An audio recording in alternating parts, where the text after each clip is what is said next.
I've been thinking about how can I get my custom milkshake into a form which is travel ready. So I took these creatine containers, and they come in the size of 500 grams and 1 kilogram. So now I have my kind of milkshake in there. It used to also contain eggs, but I have reduced the eggs in an attempt to basically reduce my body fat. It seemed just to be that with the eggs, at least the current milkshake I was running, or the current proportion I was running, as of 2 plant protein and 1 milkshake. So I'm using this plant protein powder and not 1 milkshake, but 1 scoop of egg protein powder. The scoop I use is the one from Bulk, so that's 70 milliliters or 35 grams. So I'm also aware that there is like this thing on the outside. I brushed this many times. It seems to just be stuck in. This might have been due to one time, but it seems to, well, not affect it very much. I tried to get it out, but I'm still using the shaker because otherwise I would have to buy an additional one. It's basically whey protein stuck to the outer side.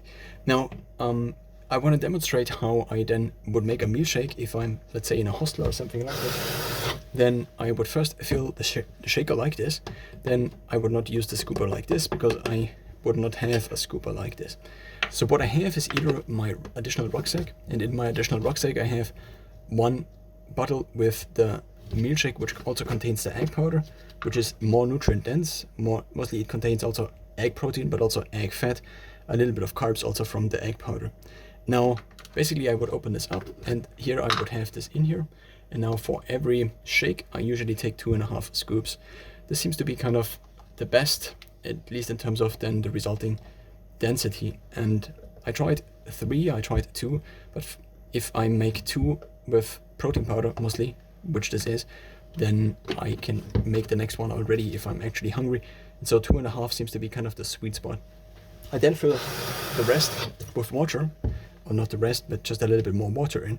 If I don't have the water additionally on top, which is sometimes an issue if you're just somewhere without the tap and you have the water at the bottom, then you need to have basically a lesser density in terms of the milkshake, because otherwise the milk powder will get stuck at the top, and then it will not be very easily shakeable.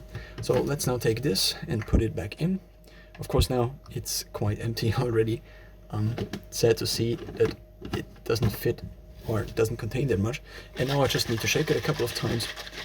And that's what I, at least in terms of the milkshake, currently drink. Of course it's just protein powder, but I took a look at the ingredients of this, and many of the ingredients actually are very similar to what is in Pure Black, for example, which is kind of the most prominent milk powder on the market, I would say.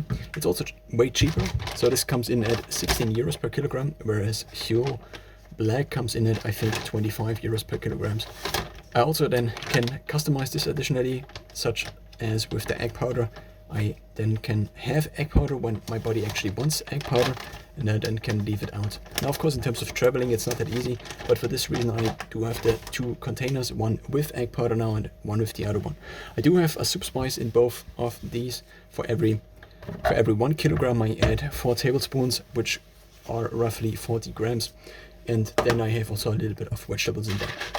Is this the best milkshake ever? No, but it's fairly simple to make. I only need to add this one ingredient, and it seems to actually work somewhat well. And so therefore, I just continue to drink it.